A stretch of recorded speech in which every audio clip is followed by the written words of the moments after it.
that the greatest immediate threat to our lives and liberties are Islamic terrorists with global reach. Well, and therefore, when facing a substantial, immediate, and provable threat, the United States has both the right and the obligation to strike preemptively, and if need be, unilaterally, against terrorists or states that support them. Preemptively, and if need be, unilaterally. Well, that is the Bush doctrine. And of course, they qualify this by saying, facing a substantial, immediate, and provable threat. The problem is that those who decide whether a threat is, in fact, substantial, immediate, provable, people who decide that will not be the liberal intellectuals who formulated this, but the people who run the government of the United States. They will decide it just as Bush decided it when he decided to go to war in Afghanistan and when he decided to go to war in Iraq. And so these ideas of unilateralism and preemption and these are not new. The whole history of the United States in the world is a history of expansion based on these and rationales given, like the rationales given today when we go to war about spreading liberty and democracy and civilization. We declared war on Mexico in 1846, and again for the purpose of sort of teaching civilization to the Mexicans, and then we went into Cuba in 1898 and to bring liberty to the Cubans. And in fact, there's always or a lot of times, a certain measure of truth to these statements. That is, we did expel Spanish domination from Cuba. We liberated the Cubans from Spain, but not from ourselves. Because once Spain was gone, the United States moved in, corporations moved in, the American military moved in, American rewrote the Cuban Constitution. But the rationale was, we are bringing freedom to the Cubans. And then, of course, going into the Philippines and bringing civilization, as McKinley said, Christianity, we will Christianize and civilize the Filipinos. Because we are different, we are better. There was at the time of the invasion of the Philippines, the American Secretary of War, Elihu Root, said sort of a very classical statement of American exceptionalism.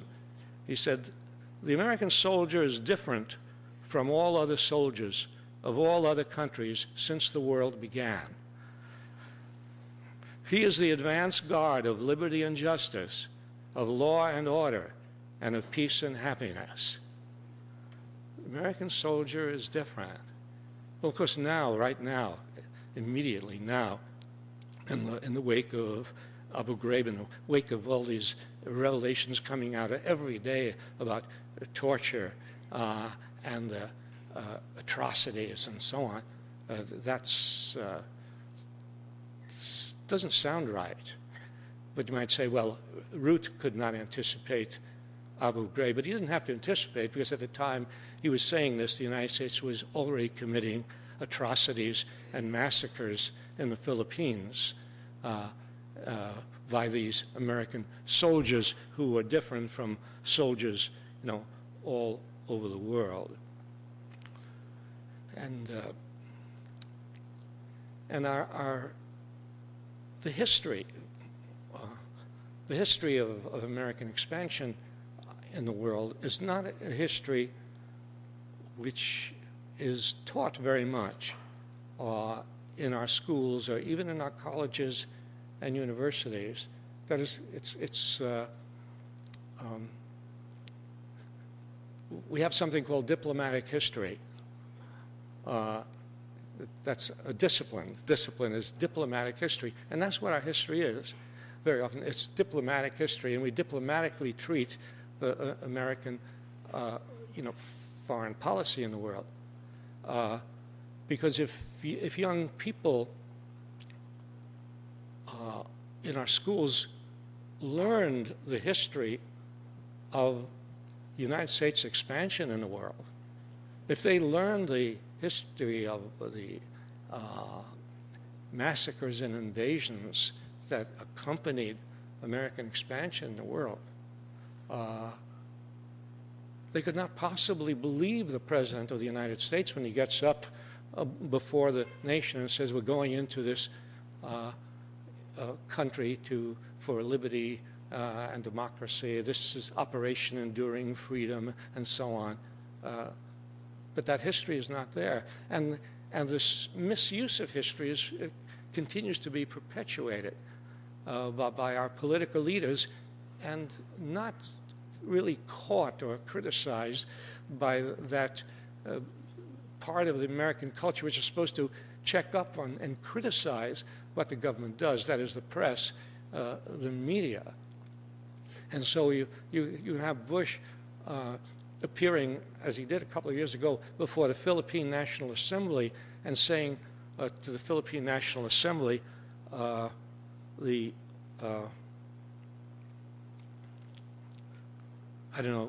said, America is proud of its part in the great story of the Filipino people. Together, our soldiers liberated the Philippines from colonial rule. Well, the people in the Philippine National Assembly sitting there, you wonder, it must have taken a lot of self-restraint to just sit there and listen to this. Liberated the Philippines. 600,000 or so Filipinos died in this long war against the Filipinos. And at the end of it, when the United States was triumphant, it did not bring liberty to the Philippines. It brought decades and decades and decades of military dictatorship to the Philippines. But I remember there was a point, I don't know, about a year ago where the Mexican ambassador to the UN said something undiplomatic about the United States and Mexico. He said something about how the United States has been treating Mexico as its backyard. He was immediately reprimanded by Colin Powell, who said that this man did not understand the history of U.S.-Mexican relations. And in fact, he was soon removed from his post. That's how much clout we have. He was soon removed from his post as Mexican ambassador to the United Nations. So yes, without that history, you might actually believe Bush when he says in his recent inaugural address that it is, how did he put it, that is sort of the mission of the United States to spread liberty around the world. As he put it, spreading liberty around the world, as he put it, is the calling of our time.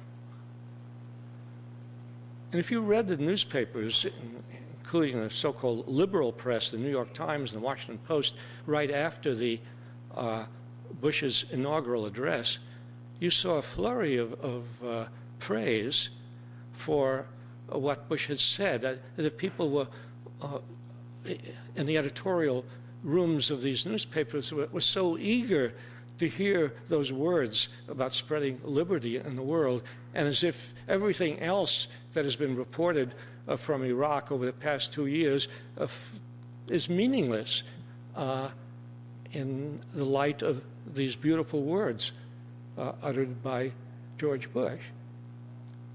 But all I would have to do would be to just, with a very short memory, remember that a couple of days before Bush's inaugural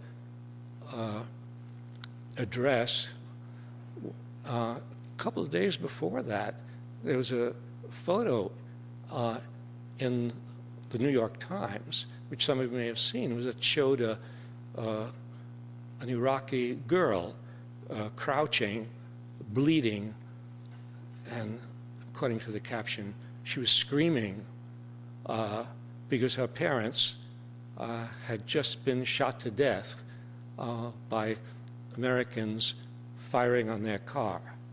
And of course, there's always, well, we claim the military, we'll investigate, there were warning shots. How do you distinguish a warning shot from a shot? But in any case, there's some, to me, this was some remarkable juxtaposition of, but also a testament to the loss of memory, even a memory that can last a couple of days, to see this eager acceptance of Bush's words about liberty. And this idea of American exceptionalism.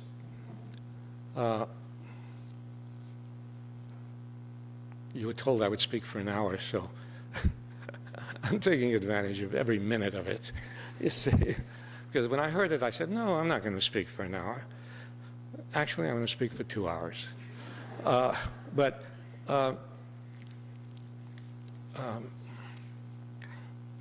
What this idea of a special American dispensation in the world, what it leads to is an abrogation of all sorts of responsibilities to the human race, to everybody else in the world. And it means that the United States is exempt from these responsibilities. When I told you about Madeleine Albright declaring that we have a right, if necessary, to be unilateral, when she said that, Henry Kissinger said, this principle of our right to take unilateral action, he said, should not be universalized. That's an interesting thought. It's a good principle for us, but no, it shouldn't be universalized. No. And so there are all there's a long list of instances in which the United States has declared itself exempt from sort of international agreements and international laws, and the UN Charter and the Convention on Biological Weapons, which was actually signed some years ago, but which didn't have any teeth, didn't have any force. And when it was proposed to enforce this Convention on Biological Weapons a few years ago, the Bush administration said no way, it wouldn't go along with that. And I think most of us know the United States has not gone along with the 100 or more nations that have outlawed landmines. And just the other day, I spoke to listened to actually and spoke with a presentation by a surgeon, an Italian surgeon, who for 15 years has been doing surgery on war victims in every possible war zone of the world. Most of the people he operates on, which includes a lot of amputations, are children. And much of that comes from landmines, 100 million of which are strewn around the world. But the United States wants to be exempt from the notion that we should outlaw landmines. And of course we continue, things outlawed by, the Geneva Convention and cluster bombs and napalm so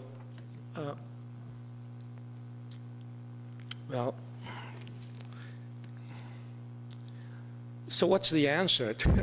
What's the answer to this very dangerous notion of American exceptionalism, of our right to do as we will in the world? Well, I guess the answer is sort of obvious and